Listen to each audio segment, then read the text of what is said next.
It's your boy, yadiiiigg, 4 eyes, 2 G's. And before we get into the video for today, guys, please make sure to like, subscribe, and follow your boy on all social medias for more videos.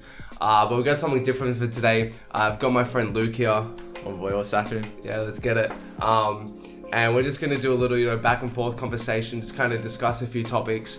This will probably be the first video we upload. We'll have a couple more, cover a couple of topics. See if we can get a good discussion. I respect his opinion on hip hop, so I think we'll have a good back and forth until we get out of it. So first of all, we just wanted to discuss off the back of Ye, the new album, which we've both kind of listened to and sat with and kind of thought about. Was kind of discuss, where Ye is at. Has he fallen off? There's been a big discussion about where he's at with his mental state, with his music. He's taken 3 years off. He's done this, that, and this in the media, but ultimately, the music just speaks above anything else. Yeah, so just wanted to ask, firstly, just based on what you know from the album, just talk in terms of pure musically, do you think Kanye has fallen off? Yeah, I think it's hard with the catalog that he has to always match up to the expectations of his fans, and has a very dedicated fan base, passionate fan base. He's obviously set really lofty goals for himself that perhaps he might never reach again. And Ye, obviously, after a couple of listens, I think it's definitely a good album. Don't get me wrong, it's definitely not bad. At the same time, it's not great. If you're trying to put a number on it, it's probably like a 7.5 to an 8. Which is good, which is cool, which is better than most hip hop that's come out this year, which is sort of an indictment on the genre.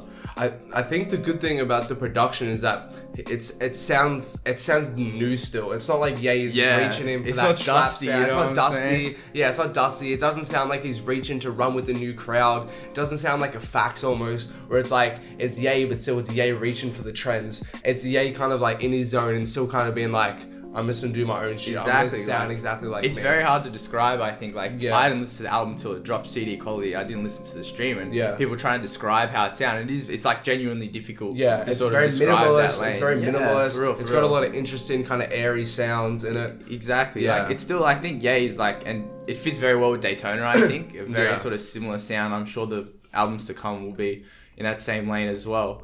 But yeah, it's solid. Yeah, I think just going back to what you said, has he fallen off in comparison with his last few albums? The difference to me with T-Lop, Yeezus, and Ye compared to his stuff before that, it seems like now he's more free thinking, which I know is a quote from him, but I don't mean it in his context. I mean it more he's just doing whatever the fuck he feels like on the albums. They feel very rushed. He's mumbling on some songs. You can't. Some of the singers are almost not audible. Some of the words he's saying aren't audible. That happened on T-Lop. The lyrics seem a bit rushed. It's not like he's sitting with these bodies of work for long enough to where he can get everything perfect. Yeah. Like he did maybe My Beautiful Dark Twisted Fantasy, where everything was just on point. Whereas this, it seems like he's rushing it a bit more. Yeah, which I think ultimately may just hurt him in the long run. I definitely don't think it's fair to put Yeezus in that grouping with T-Lop and Ye. I mean, Yeezus is personally my second favorite Kanye album. I love the album. I think even if you don't, though, you have to acknowledge how refined it is. Yeah. Yes, lyrically is the strongest work. Yeah, 100%, lyrically I think it's rushed. Shout out that Rick Rubin quote. Score 40 points in the 4th quarter. But he did. You know what I'm saying? So. I think Yeezus is definitely has a clear artistic vision. I don't think the same can be said for T-Lop, and maybe even Ye. I think Ye, one of its weaker points is the flows on the album. Yeah. Which have let him down a little bit in recent times. People talk about Ye versus the People. For example, the little promo single freestyle he did with T.I. He's just that half a beat off, just a little bit not there. You know what I'm saying? We don't get that the charisma, and sort of tightness from his flows that we've come to expect. Something imagine a Soul Paul. How tight is the flow? That's top tier Ye. Spitting. We get a bit of that on Ye. I think Yikes is a really good song. Production is really modern. It sounds really cool. The samples are great. Yeah, I think he really flowed over that joint. He found his pop really well. 100%. But then say on the opener, he's just not there. He's almost going that Drake. If you're reading, he sounds very Drake-ish on that. He's sort of trying to stretch his voice out. He's the old man now. He can't do that anymore. So I think he has to acknowledge his limitations now as an artist and as a vocalist specifically, because that's definitely a big factor now. And I think with going back to his prime and what we're saying about that, like now he's just got so many other things to focus on. He's got his fashion, he's got his children now, he's got Kim, he's got Yeezy and whatever the fuck they're doing in architecture, like $1 billion company or whatever. He's got so many other things to focus on. So ultimately, music isn't going to be his focus. So maybe like we're just never going to get that prime Ye again. Yeah, 100%. So like I don't think just like wrapping this segment up of talking about his like artistry, I don't think it's fair to say Ye's fallen off, but I don't think we're ever going to get. He's on the decline. He's on the decline. Like definitely on the decline. And I don't think we could get prime Ye again, but like at the moment, like it's just not. It's simply not prime. I mean, Jay-Z is sort of, no pun intended, the blueprint. Jay-Z's proven that you can put out some really good work regardless. Like 444 was one of my favorite albums last year. It got really good reception, both critically and from the fans. So I think there's definitely potential for Ye to get back to where he was, but for the moment, his music, I don't think can be called anything more than like solid. Yeah, I agree. So that's him artistically. Now, as I always say with these relevant discussions or these fallen off discussions, there's multiple ways you can look at it. Then we get to commercially.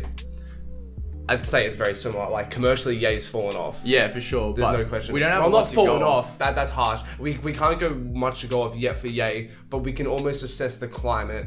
He hasn't had a hit.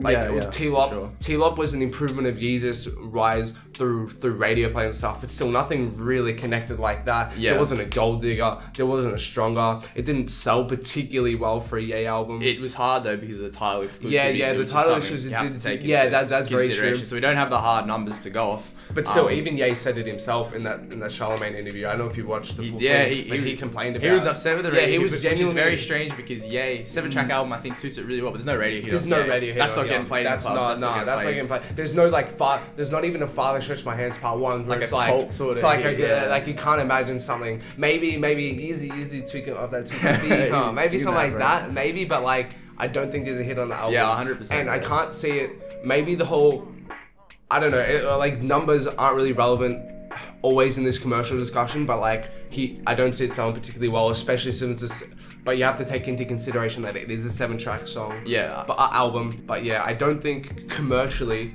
Ye's definitely on the decline. I mean, if you want to put a number on it, I could see somewhere around 250k, which is cool. Like for hip hop, it'd be in the top 5 for this year. Like it's probably just below Cardi B, which is about 290. But he's not going to do J. Cole 400k numbers. That's not happening. Especially like you said with a 7-track album. No hit on it either. Yeah, the name brand alone is what's driving it. He's obviously had a very interesting lead up, like sort of with his tweets and the controversy, and in some way you could argue that that'll take a hit on his numbers because he's divided his fan base. He's pissed off so many people. He's pissed off media personalities. 100%. But then again, there's that angle. But then there's a whole Kim Kardashian Snapchatting this and this. There's a whole probably that I don't follow all the Kardashians, but I'm sure they're Snapchatting and Instagram about it right now. Or this like. Ye's always going to attract such a big audience. Well, yeah, my newsfeed's blowing up about it, as you'd expect though. So we'll see what the numbers do. Yeah, definitely. And there was one more aspect I wanted to discuss about falling off. Fashion. Just cultural impacts. Because someone like Ye, I think, it's bigger than his music. Yeah, it's bigger than his music. Ultimately, there's always had a big influence inside of music and outside of music. And I think culturally, like Ye's impact is still there. 100%. Yeah. Like there's no question that like the stuff that he does through fashion is still popping. He's still. Well, I think you have to focus on the shoes specifically. Yeah. Hype beast, hype beast, getting wet every time they exactly every time they drop. I mean, we saw with the creams, whether or not it's true, they're supposed to be mass produced by the millions that come July. That news, blew up sneaker Twitter. Like people, resellers in shambles, shambolics. It's crazy. It's an industry of itself, but I think it's cultural relevance. Like he puts out one, like Kanye West rejoining Twitter was like the biggest story. Yeah, exactly right. The CEO of Twitter's, putting that out there. Yeah. So like he's like bigger than his music. He's definitely big as he's ever been. Probably aside from the Taylor Swift scandal. Yeah. So I think he's not lacking in that area at all. And when you're married to a Kardashian, you've got all the resources at your disposal in terms of getting your name out there. And the thing is as well, like people are always gonna want to work with Ye. 100%, it's not like the new generation, like your Trippies and stuff. If they want to work, if they get an opportunity to work with Ye, they're always gonna work with Ye. People always show their utmost respect for his music and will always be. And that he'll always live on culturally and help to be culturally relevant through that. Yeah, 100%. I think.